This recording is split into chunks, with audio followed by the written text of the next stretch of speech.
And of course, the Republican Party kind of licking its wounds, trying to rebuild after their 2012 election losses. Some helpful hints here from President George W. Bush's former speechwriter, David Frum. He writes in the Financial Times that the Republican Party needs a new theory and a new road back to competitiveness. That road can be described in just 6 words: culturally modern, economically inclusive, environmentally responsible. Culturally modern, he says, stop insulting potential voters, women, Latinos, gays.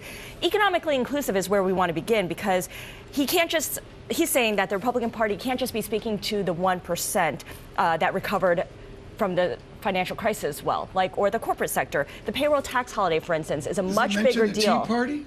No, there's no mention of the Tea Party, but the payroll tax holiday is a much bigger deal than perhaps the tax cuts for the wealthiest Americans, and that's not mentioned at all by the GOP. Environmentally responsible, David Frum makes it pretty clear that the Republicans must accept that environmental concerns matter. It's integral to economic development and not antithetical to it, as has been the case. To me, David's great, but it's a lot of wishful thinking. It seems miles from the core of the Republican Party. Forget about the 1%.